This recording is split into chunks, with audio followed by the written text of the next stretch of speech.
Band News informa. Tudo sobre atividade física, exercícios, cuidados, treinos, equipamentos, alimentação e saúde. Band News informa. Com Camila Hirsch e Bruna Baroni.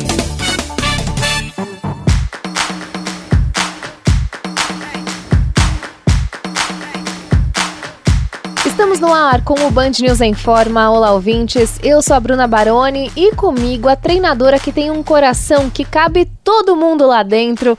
Ela, Camila Hirsch. É isso aí, Bruna. E que é doadora, tá? Então vamos deixar aqui bem claro.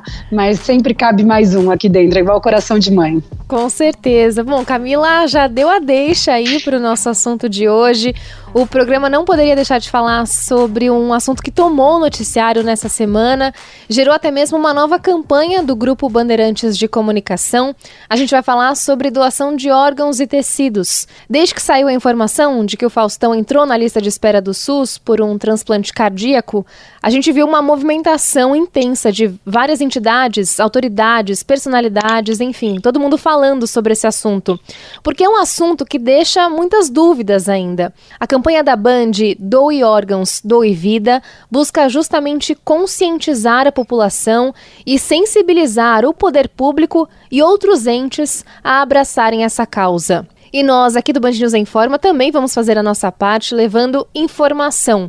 O nosso convidado é o Dr. Ronaldo Honorato. Ele é cirurgião cardiovascular do Instituto do Coração de São Paulo e cirurgião transplantador do Núcleo de Transplantes do INCOR. Doutor, um prazer enorme te receber aqui. Olá, Bruna. Olá, Camila. Um prazer poder falar com vocês. Olá, ouvintes. Estamos aqui para ajudar no esclarecimento de dúvidas que houverem. Legal. Bom, doutor, a gente já vem falando desse assunto há alguns dias aqui na Rádio Band News FM e é impressionante ver como as dúvidas vão surgindo, né? Quanto mais a gente fala, mais as pessoas perguntam a respeito. Então, só queria começar do básico a nossa conversa aqui. Hoje no Brasil, quem é que pode ser doador de órgãos? A boa notícia é que, teoricamente, todo mundo pode ser doador de órgãos. Existem alguns limites técnicos, evidentemente, em função da idade. Uma pessoa acima de 55 anos passa a não ser um doador ideal, mas a gente pode fazer alguns exames e tornar esta pessoa elegível para o transplante. Lembrem do caso, por exemplo, do Gugu Liberato. Ele, num outro país, nos Estados Unidos, eles têm uma carência muito grande de doadores e o Gugu tinha 60 anos. Então ele fez alguns exames, ele fez exames específicos para o coração, para os pulmões, que são órgãos mais sensíveis para o transplante, e o coração dele foi transplantado, os pulmões dele foi utilizado. Então existe uma labilidade muito grande, há um limite muito flexível hoje para a utilização dos órgãos. O mais importante de tudo, e que eu queria deixar uma mensagem, é que todo mundo pode ser doador. Doem seus órgãos. As equipes transplantadoras brasileiras são equipes pujantes, com lideranças internacionais muito estabelecidas. E as equipes têm todo o rigor para escolher os órgãos. E a gente fará sempre o melhor possível, né? Então, um doador de melhor qualidade, a gente vai usar com muito mais intensidade de todos os órgãos. Um doador que não é tão ideal, que tenha doenças que são doenças em graus leves, até com hipertensão a gente consegue usar corações de doadores. Então deixem que as equipes decidam. O importante, Bruna e Camila, é que a gente faça movimentar a doação. Doutor, e isso a gente tem que deixar só para ajudar os ouvintes que querem, né, assim, e tem essa vontade, deixar um familiar avisado, é isso, né?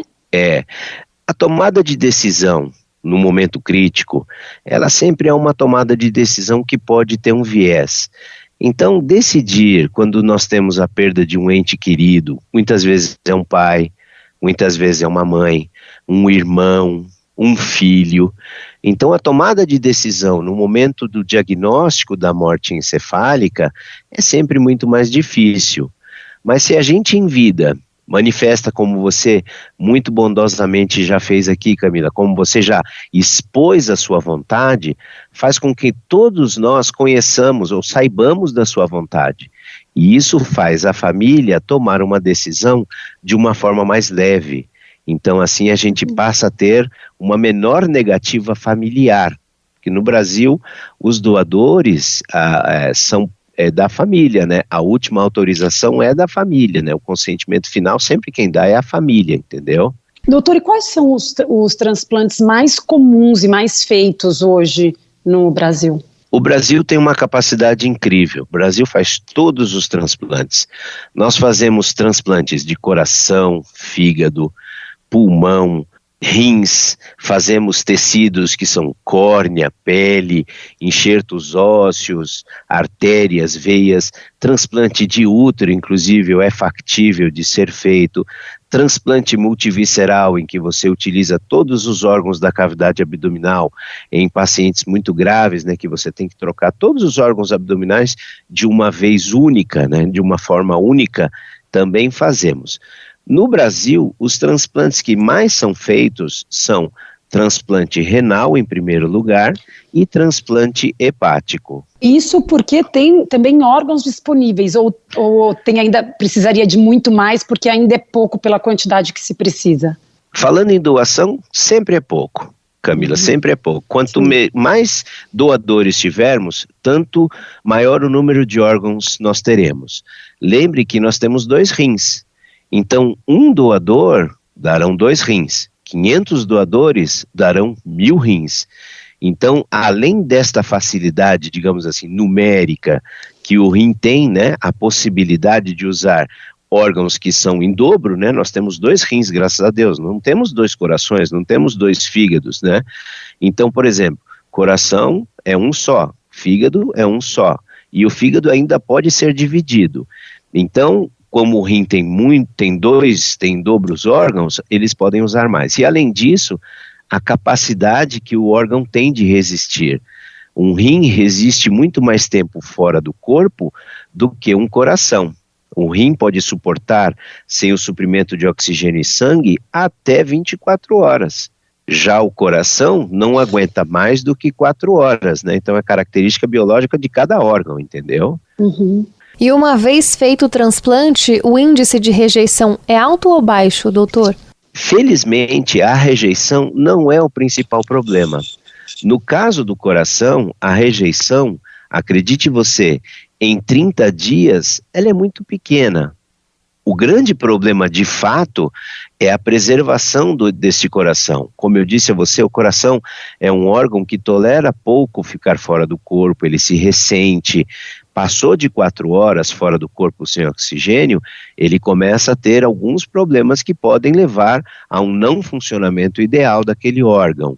Então, a rejeição no caso do coração, ela vai se tornar importante a partir desses 30 dias ao final de 6 meses. Né? Então, nós temos uma baixa capacidade de utilização dos doadores pela característica do órgão que eu falei para você, né? Pela característica própria do órgão e a condição clínica que se encontra o receptor. O receptor, ele, em geral, no caso do coração, são receptores graves, receptores que estão priorizados, receptores que têm, às vezes, idade avançada. E então, tudo isso vai somando para que a condição clínica inicial ao transplante seja propriamente ligada ao enxerto, ao coração, ao transplante per si. No caso dos outros órgãos, essa rejeição também aparece após o transplante, mas é pequena, graças a Deus. Hoje, com os remédios, os imunossupressores, a gente consegue controlar muito bem isso, viu, Bruno? O Band News em Forma está recebendo o cirurgião Ronaldo Honorato, do Instituto do Coração de São Paulo, para falar sobre doação de órgãos. Doutor, eu queria falar sobre as pessoas transplantadas, a vida após o transplante. Essas pessoas têm muitas restrições alimentares depois de passarem por esse procedimento? Se eu não me engano, Camila é atleta, né, Camila? A gente tenta, eu trabalho com atividade física. E, Bruno, eu trago uma excelente notícia para vocês em relação a isso. Vocês sabem que existem jogos mundiais de pacientes transplantados? Então, existem competições esportivas que as pessoas transplantadas, elas participam. Eu estou tentando trazer esses jogos mundiais de transplante para o Brasil. é uma confederação que fica no Reino Unido e itinerantemente no mundo eles fazem jogos justamente para responder a essa sua pergunta. Uma pessoa transplantada, ela passa a ter uma qualidade de vida muito próxima da capacidade da pessoa normal. Você só não diz que é normal, Bruna, porque, como eu disse, a gente precisa continuar com as medicações imunossupressoras para ir controlando a rejeição. Posso apresentar para você, Camila, alguns triatletas que são transplantados de coração, inclusive. A Patrícia Fonseca, né, do Coração de Atleta, ela é uma querida, inclusive, e tem vários atletas, né, acho que existe sempre um processo, acho que de adaptação, né, doutor, às vezes com uma alimentação, mas é muito mais uma adaptação àquele novo organismo, né, do que ele naquele período, e depois é vida normal praticamente, né. Exatamente, é óbvio que uma pessoa que foi transplantada do fígado, a gente não vai liberar para, tomar bebida alcoólica, não faz sentido nenhum, até ele como paciente não faz sentido comer alimentos gordurosos, forçar aquele órgão que ele recebeu, da mesma forma com o coração, então não faz sentido um transplantado cardíaco fumar, manter obesidade, uma sedentariedade, que todos sabemos que são fatores de risco para qualquer doença cardiovascular. Imagina para quem foi transplantado. É óbvio que todas as equipes que liberam os seus transplantados atletas para essas competições, eles são avaliados, fazemos provas de reabilitação cardiovascular, temos um departamento muito importante aqui no INCOR, no departamento de reabilitação cardiovascular, sabe, onde a gente não só nos transplantados, mas, por exemplo, numa pessoa que teve um infarto, ela pode voltar a praticar atividade física, ela deve fazer atividade física, como modular esta reinserção no ciclo da atividade física, no sentido até de prevenir futuros eventos cardiovasculares,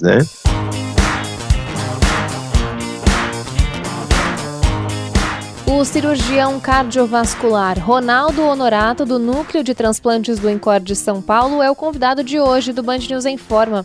A gente abriu os microfones para tirar dúvidas sobre um assunto de extrema importância que ganhou ainda mais espaço depois da notícia da internação do apresentador Faustão. Camila Hirsch tem uma questão para o doutor. Doutor Ronaldo, eu estava pensando, porque a gente hoje, usa atividade física, como remédio para muita coisa, para evitar principalmente muitas doenças, enfim. Existem números das pessoas que passaram por um transplante e que começaram a praticar atividade física ou voltaram, se tem mais, assim, uma vida melhor, uma expectativa de vida maior? Existem sim, Camila. De fato, mais do que esse contexto que você fala da atividade física, existe um conceito maior. É o conceito da reinserção deste transplantado na sociedade, de forma produtiva, quer seja atividade física, quer seja atividade econômica. Então, há uma mensuração, inclusive nos Estados Unidos, onde um transplante cardíaco é muito custoso, é muito caro, então um investimento de dinheiro para fazer um transplante nos Estados Unidos é da ordem de $1 milhão, um transplante de coração. Então, uma pessoa que faz o transplante e ela é afastada, digamos assim, ela fica encostada no sistema de seguridade social, ela consome perenemente, ela vai consumir recursos do Estado perenemente. Então, eles analisam, inclusive, a reinserção desta pessoa no contexto econômico e, através da prática esportiva, a gente mantém essa pessoa não só ativa, como também produzindo substâncias que o corpo mantém a memória e substâncias que serão protetoras do próprio sistema cardiovascular. A atividade física é o melhor exercício para o sistema cardiopulmonar. Ele não só para o coração, como assim também para os pulmões, dando o que nós chamamos de capacidade vital, ele mantém todos os órgãos plenos. E mais do que isso, sabe, Camila? Imagine você, uma pessoa, por exemplo, afastada do seu meio familiar, internada numa terapia intensiva. Muitos pacientes ficam acamados. Os pacientes priorizados com maior condição de gravidade, eles ficam restritos ao leito, Camila. Então, eles perdem massa muscular, eles realmente têm que ter um processo de reabilitação muscular intensa, realimentação, eles são renutridos de certa forma, né? São reinstruídos pela equipe de nutrição que faz parte da equipe multiprofissional, e ele espontaneamente busca a reversão deste quadro. Então imagine você ficar numa cama cerca de 2, 3, 4 meses esperando por um órgão. Quando você recebe aquele órgão, qual é a primeira coisa que você vai querer fazer quando sai da cama? Né? Você quer voltar a fazer as coisas. Lógico. Tinha uma coisa interessante, nós tínhamos uma receptora, que inclusive ela casou aqui no hospital, na fila de transplante, né? E ela ficou com um dispositivo que mantinha o coração artificialmente. Você sabe qual era o desejo que ela mais tinha antes do casamento? Mas, doutor, como é que nós vamos casar? Como é que eu vou casar se eu não consigo lavar meu cabelo, doutor? Imagine para vocês que são mulheres, né? Que é fundamental a lavagem do cabelo. O cabelo transforma uma mulher, né? Valoriza a mulher no sentido da beleza. A pessoa pedir isso para você. Entendeu? Ela não lavava o cabelo, aí nós arrumamos tudo, fizemos um jeito ali, colocamos, toda a equipe de enfermagem se colocou, lavamos, colocamos, ela ficou bonitona para o transplante, para o casamento, e o melhor de tudo, teve a chance de ser transplantada. Essa história é bonita. Linda. Doutor, isso é muito interessante. Então, o que eu tiro de tudo que você falou é que a pessoa, ela pode sim ser uma corredora, pode sim praticar o esporte que for depois que ela passar por um transplante. A vida pode ser ativa depois do transplante. Pode. E, Bruna, muitas vezes ela é tão ativa que também é uma outra curiosidade. Os pacientes, quando transplantam, inclusive, às vezes acabam se separando. Por que se separam? Porque eles se sentem tão cheios de energia que o companheiro que os tinha naquela condição de doença ficam ressabiados. Puxa, mas será que a gente pode namorar? Mas será que o coração vai aguentar?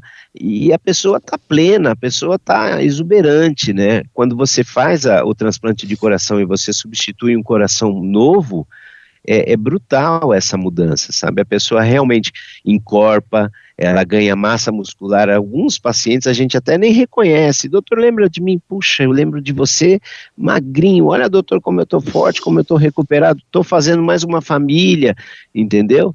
É uma ressignificação de todo o processo de vida, se você pensar bem, entendeu? Doutor, no caso do Faustão, que ele tem um quadro de insuficiência cardíaca, ele recebeu a indicação do transplante, né? Mas todo paciente que tem esse quadro necessariamente vai precisar passar por um transplante? Muito boa pergunta, Bruna. Veja só. Felizmente, a insuficiência cardíaca, ela é uma doença tratável. O que nós estamos assistindo aqui é uma das pontes de tratamento da insuficiência cardíaca. Então, o transplante é uma alternativa de tratamento da insuficiência cardíaca. O implante de dispositivos ou corações artificiais é uma outra parte de tratamento da insuficiência cardíaca. E, felizmente, uma grande parte dos pacientes acaba sendo beneficiado com o tratamento farmacológico ideal. O que eu quero dizer? Com a otimização de remédios. A insuficiência cardíaca é uma doença que aumenta em condição exponencial. Alguns estudos mostram que nos Estados Unidos, 500 mil casos são diagnosticados anualmente. Então imagine você, todo ano 500 mil novos casos de insuficiência cardíaca. Se toda essa insuficiência cardíaca necessitasse do transplante, mesmo com tanto transplante que eles fazem na América, eles fazem em torno de 3.200 transplantes cardíacos ao ano, não ia dar conta nunca de fechar isso, entendeu? E para a gente dar uma orientação aqui para o nosso ouvinte, quais são os sintomas da insuficiência cardíaca e é algo prevenível? Assim como a gente até agora falou em relação às doenças cardiovasculares, a insuficiência cardíaca, ela é prevenível, minimizando os fatores de risco. Então, por exemplo, se você tem na sua família pais que tiveram doença coronária, já tiveram infarto e você fuma, não faz sentido nenhum, porque quando você fuma, você agride diretamente o seu sistema arterial, em última análise as artérias coronárias, então você vai contribuir para que suas artérias coronárias no coração fechem. Se você tiver um infarto, seu coração pode perder função, e aí você tem insuficiência cardíaca e pode necessitar de um transplante.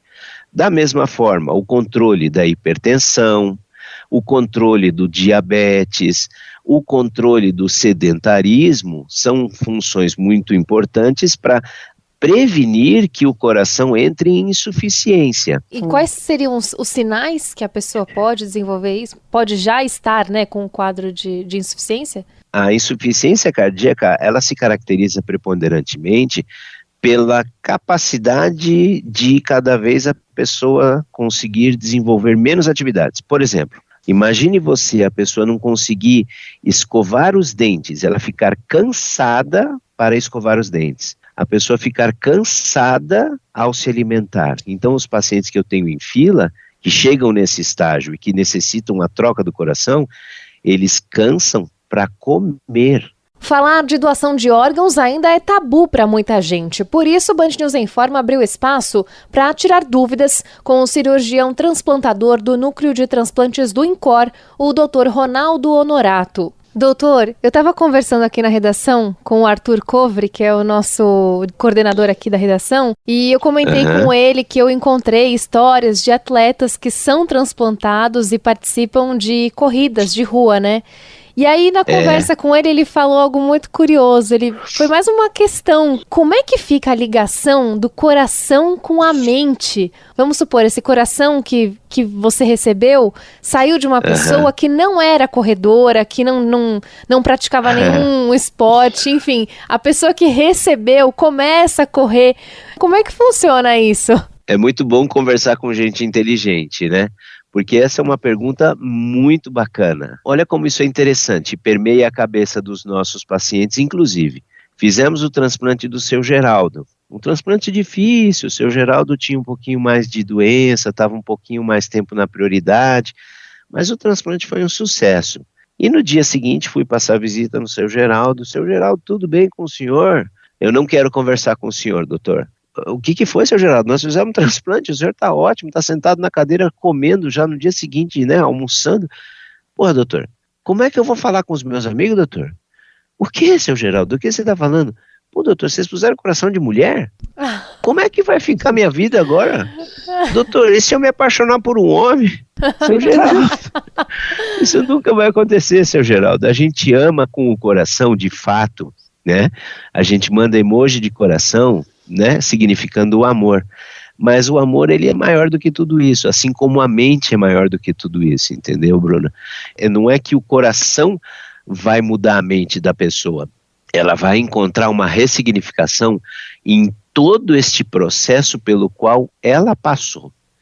A gente não trata de corações, Bruna, a gente transplanta corações, mas fundamentalmente nós tratamos de pessoas. Então a pessoa já tinha uma mente razoavelmente boa para entender que esse mindset foi mudado e que ela teve uma segunda oportunidade, que ela foi agraciada pelo dom que lhe foi ofertado pela própria sociedade, em que alguém, no momento de sofrimento, pensou nela. Agora, nunca li um trabalho científico sobre alguma coisa nesse sentido, mas a pergunta é sensacional. Bom, quero agradecer demais a entrevista com o Dr. Ronaldo Honorato, cirurgião cardiovascular do Instituto do Coração de São Paulo e cirurgião transplantador do Núcleo de Transplantes do INCOR. Doutor, muitíssimo obrigada por todas as explicações, pela paciência e bom trabalho. Obrigada, doutor. Muito obrigado.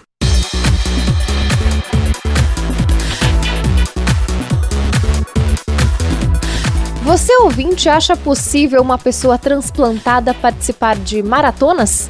Pois o convidado de agora do Band News Informa vai mostrar que isso é bem possível, sim. A gente tem o prazer de receber o presidente da Liga de Atletas Transplantados do Brasil, Ramon Lima. Seja muito bem-vindo, Ramon. Muito obrigado pelo convite. Como é que um professor de educação física de Curitiba virou presidente da Liga de Atletas Transplantados do Brasil? Conta pra gente essa história, essa trajetória. Eu descobri minha insuficiência renal há uns 12 anos atrás, mais ou menos. E quando eu comecei a fazer um tratamento um pouco mais agressivo, eu comecei a fazer algumas pesquisas e descobri que existiam algumas pessoas que praticavam atividade física mesmo após o transplante. O que, na minha cabeça, não existia. E aí, nessa pesquisa toda, eu descobri que em 2019 aconteceria aqui em Curitiba o primeiro Jogos Brasileiros dos Transplantados. Como eu já estava afastado do trabalho, eu resolvi ser voluntário nesses jogos. E ali eu conheci inúmeras pessoas que me inspiraram absurdamente a querer fazer parte desse mundo, esse mundo esportivo dos transplantados. E foi aí que a Liga foi concebida. Hoje temos mais de 50 atletas espalhados pelo Brasil todo. E você hoje pratica algum esporte dentro dessa categoria de transplantados?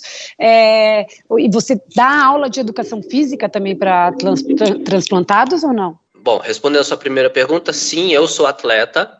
Eu faço parte do mundo do atletismo. Então, eu faço corridas de rua e atletismo de pista também. Então, faço a corrida de 1.500 e 800 na pista, o lançamento do dardo e as corridas de 5.000 e 10.000. E eu dou aula de educação física, mas não para pessoas transplantadas.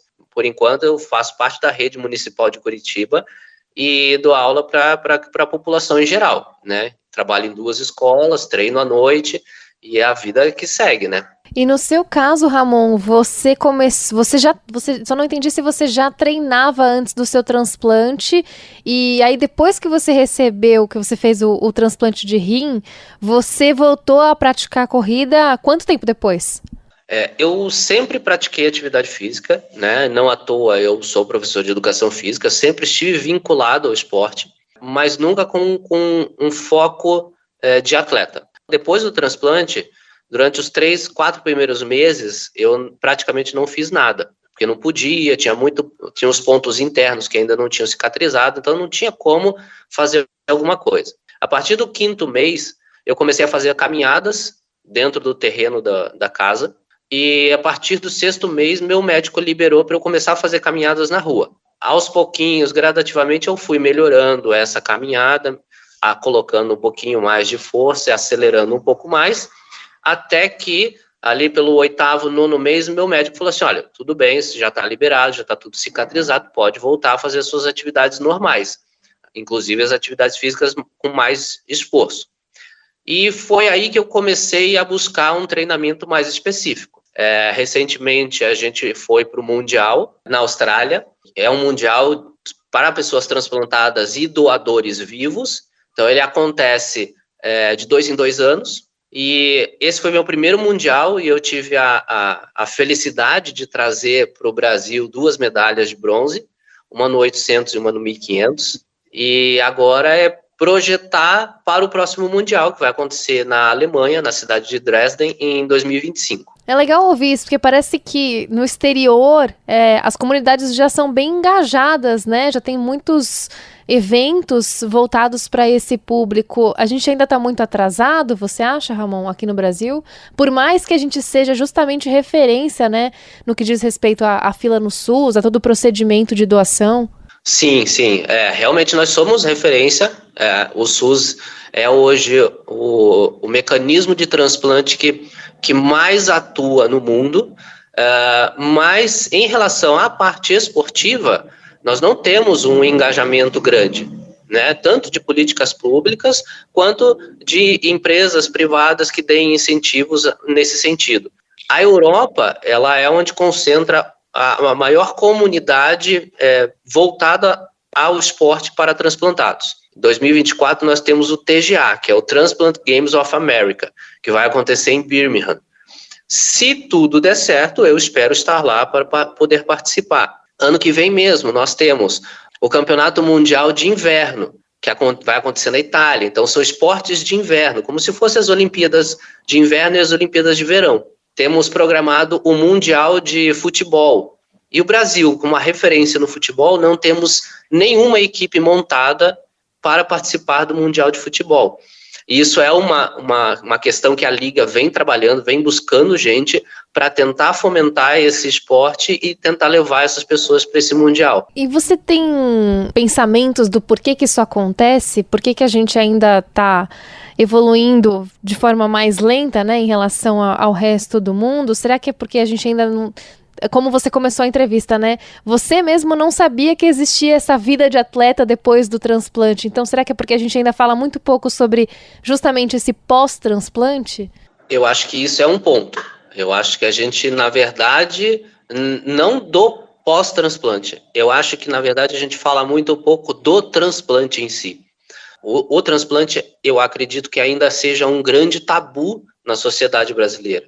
Eu, muitas vezes, me peguei falando sobre transplante e vendo a reação das pessoas, achando que eu estava falando sobre morte, quando, na verdade, a gente está falando de ganho de vida nova, de renovação, de esperança. E para você, como é que foi o seu pós-transplante, né? Assim, a sua sensação como atleta, como ser humano, de dificuldade, da parte física mesmo, né? Porque, como você disse, o transplante, ele mexe com a substituição ali de um órgão. Ficou muito mais difícil correr, muito mais sofrido. Quais foram as suas percepções com relação a isso? Bom, no início, eu sofri bastante, tanto na parte física quanto na parte psicológica. O que pega é que a gente passa um período muito longo de recuperação e perde muita massa muscular. Eu já sou uma pessoa magra, antes do transplante, meu médico indicou, vai fazer a musculação para você ganhar massa muscular, porque você vai perder. E mesmo assim, eu perdi muita massa muscular. Então, esse retorno, esse ganho de massa muscular foi um trabalho longo e sofrido, bastante complicado. A parte psicológica, o que pega é você saber que você precisa de algumas coisas que são necessárias para aquele evento esportivo que você vai fazer e não necessariamente você sabe se você pode usar. Então, por exemplo, eu sei que para eu correr melhor, eu precisava de um aporte calórico inicial antes da corrida que fosse substancial para eu ter energia para eu correr. Então, por exemplo, tomar uma creatinina seria o ideal. Mas eu posso fazer isso? Não, nem sempre eu posso. Então, a gente tem esses limitadores. Eu não sou paralímpico, eu não sou normal, e eu fico aqui nesse meio campo. Então, é complicado, sim, é bem difícil. Mas a sensação que eu tive após a minha primeira corrida, depois do transplante, eu não senti nenhum motivador até hoje maior que aquela sensação. Então, esse motivador é que me faz acordar todos os dias e partir para o próximo treino e querer melhorar meu tempo e correr atrás dos meus objetivos. Legal demais. Bom, quero agradecer muito a entrevista com o Ramon Lima, presidente da Liga de Atletas Transplantados do Brasil. Ramon, parabéns pelo seu trabalho, boa sorte e até uma próxima. Obrigada, Ramon, boa sorte. Muito obrigado. O Band News em Forma vai chegando ao fim. Hoje a gente tirou algumas dúvidas e tabus sobre a doação de órgãos, sobre pessoas transplantadas. E a gente tem uma participação especial para encerrar esse programa de uma pessoa que passou por um transplante cardíaco e não pensa em parar de se mexer. Sou José Osmar, tenho 51 anos de idade e 11 anos de transplante cardíaco. Fiquei na fila por 3 meses. Após o transplante, eu passei pela reabilitação cardíaca e minha vida mudou totalmente. Hoje, eu faço de tudo um pouco. Faço caminhada, faço trilha, faço ciclismo e faço corrida de rua. Hoje eu tenho uma coleção de 72 medalhas de corrida de rua. Me considero um maratonista. E isso tudo eu só tenho a agradecer a Deus, a minha família, a minha equipe médica e a minha família doadora. Se não fosse um sim de uma família, hoje eu não estava vivendo. Diga sim à doação de órgãos. Acho legal, Camila, a gente ouvir esse depoimento do José Osmar agora para encerrar o programa, porque mostra justamente o recomeço, uma vida nova e através do esporte. Ai, pois é, né, Bruna? Eu acho que primeiro que o esporte, ele realmente consegue representar várias áreas da nossa vida, né? A gente usa bastante para você, que acontece ali, você consegue transportar. E esse recomeço, né, dele, maravilhoso, o que ele se tornou, né, o que ele faz de atividade, né, o maratonista, como ele diz, né, que se tornou, a gente tem que, acho que, pensar muito na vida nesse sentido, né, em todos os aspectos. Quando você para, trabalho, mudar de cidade, então, e o esporte, né, quando a gente passa por uma situação como essa de um transplante, às vezes o que a gente menos imagina é que vai ter uma performance, já que afeta tanto o nosso físico, né? A gente escutou aqui como a pessoa fica debilitada antes, é extremamente esperançoso. Eu acho que a gente tem que ter esperança e que o recomeço pode estar sempre ali na frente, a gente tem que estar preparado para recomeçar. E a atividade física e o esporte, eles podem ajudar com certeza. Quem quiser recomeçar com você, Camila Hirsch, como é que faz? É só me procurar no Instagram, no @Camila_, aquele risquinho embaixo, Hirsch, HIRSCH. Boa semana, Bruna, boa semana, ouvintes, com muitos recomeços na nossa vida. E você pode ouvir essa e outras edições do Band News em Forma no site bandnewsfm.com.br, no Spotify e também no YouTube. Se cuidem e até a próxima!